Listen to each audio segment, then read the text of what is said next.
कॉम्प्लेक्सचा जो विषय आहे, हा गेल्या किती पहिली वेळ नाही, पाणी जाण्याची पहिली वेळ नाही. याच्या दरवर्षी किंवा 1-2 वर्ष फक्त मध्ये जातं, नाही तर या व्यापारी संकुलातल्या व्यापाऱ्यांचं दरवर्षी नुकसान आहे.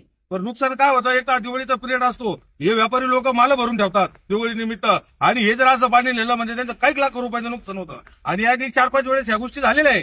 त्यावेळेस आम्ही ज्यावेळेस सत्तेवर होतो, म्हणजे पदवर होतो, आता प्रशासक आहे याच्यावर, आणि प्रशासक कोण चालवतं, तर इथले सगळे सत्ताधिकारी पालकमंत्री हे चालवतात सगळं. तर ह्या ज्यावेळेस ज्या गोष्टी आहे, काही कॉम्प्लेक्सवरचं पाणी जे छतावून बाहेर जायला पाहिजे ड्रेनेज मध्ये, तेच पाणी लोकांच्या कॉम्प्लेक्स मध्ये जातं. प्रशासनाचा असं कोणता प्लॅन आहे का तो पाणी विल्हेवाट लावायची का व्यापाऱ्याच्या दुकानात घालायचं? त्यानंतर रोडवरचं पाणी, रोडवरचा हा जो छत्रपती शिवाजी महाराज चौक, हा मेन चौक आहे शहरातला, वरून सगळ्या रोडून येणारं पाणी इथं जमा होतं.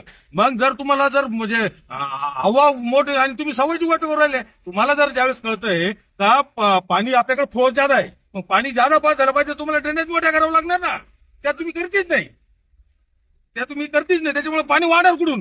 ज्यावेळेस तरी प्रशासनाचे कामकाज मला चांगलं वाटलं नाही, तर मागच्या वेळेस मला फोन लावून बोलावं लागायचं, कारण इथे या कर्मचाऱ्यांना साहेब इथे म्हणजे सांगावं लागायचं. तरी साहेब 1-1-1.5 तास पहिले यायचे. पण परंतु आता ज्यावेळेस फोन झाला साहेबांना, एक 5-10 मिनिटात साहेब इथं हजर झाले, तर आणि आज हे पाणी गेलेलं आहे.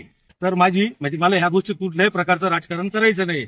परंतु राधाकृष्ण विखे पाटील साहेबांना माझी विनंती आहे, जे काय व्यापाऱ्यांचं नुकसान झालेलं आहे, 2-3 लाख रुपये आज कमीत कमी एका व्यापाऱ्याचं नुकसान झालेलं आहे. जर तुम्हाला थोडी व्यापाऱ्यांची ज्या सर्वसामान्य जनतेची माणुसकी असेल, तर यांना तुम्ही 5-5 लाख रुपयाची मदत करावा. तुम्ही इतर ठिकाणी भरपूर खर्च करताय, इतर सगळं काय करताय, पण ह्या गरीब व्यापाऱ्याच्या सुद्धा त्यांनी मदत करावा, अशी माझी त्यांना विनंती आहे.